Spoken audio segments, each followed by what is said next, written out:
暗时6点半，一群人举牌仔排麦开过马路，来到路口围一个箍仔讨论等的进行方式。我们是高中生或大学生，那大家不用紧张，大学生就说大学生，不要是掩埋点的，然后高中生就说高中生，那你们就上课下课都来这边。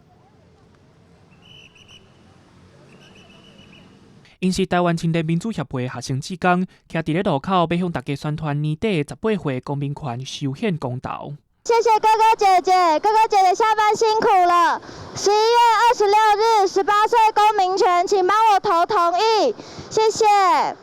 我刚下班站在路口的时候，有听到他们在喊就是18岁公民权，然后我一听，想说，这个今年是有公投嘛？其实我一开始本来不知道。唔知影的人其实真多。根据民调公司伫10月调查，全台湾阁有42.1%的民众唔知影年底有修宪公投，其中不党不派中间选民阁有超过一半的人唔知影。中华民国宪法增修条文增订第1条之1条文修正通过。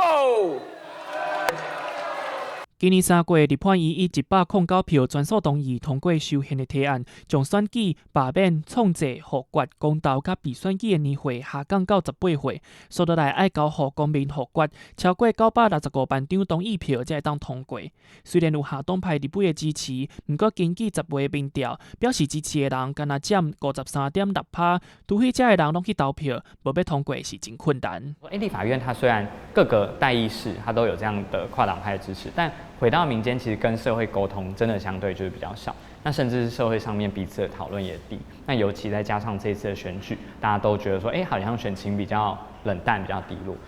为着提升关注，台湾青年民主协会邀请各党参选人捐扛棒宣传修宪公投，嘛发起集资计划来赚广告的钱，搁连续成立正风办公室。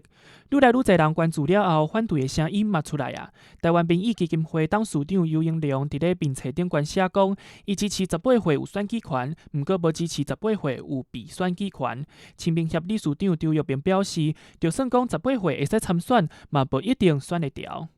你支持 A 跟你支持 B， 我如果不支持 B， 我应该号召我的朋友来投给 A， 而不是说，我应该定一个法律让 B 不能选举。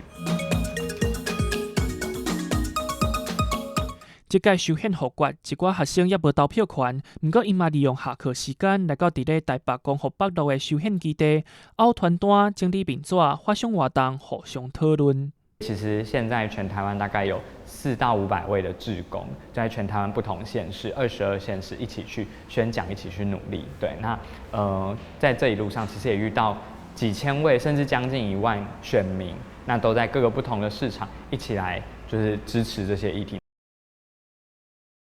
下暗来到路边举牌仔，这些学生想要透过家己的力量影响社会，用行动证明少年人嘛是愿意担起参与公共事务的责任。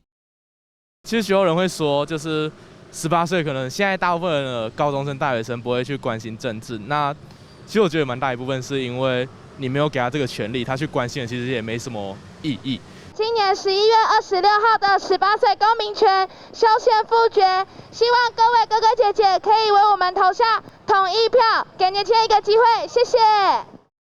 记者林书豪、谢桂林台北报道。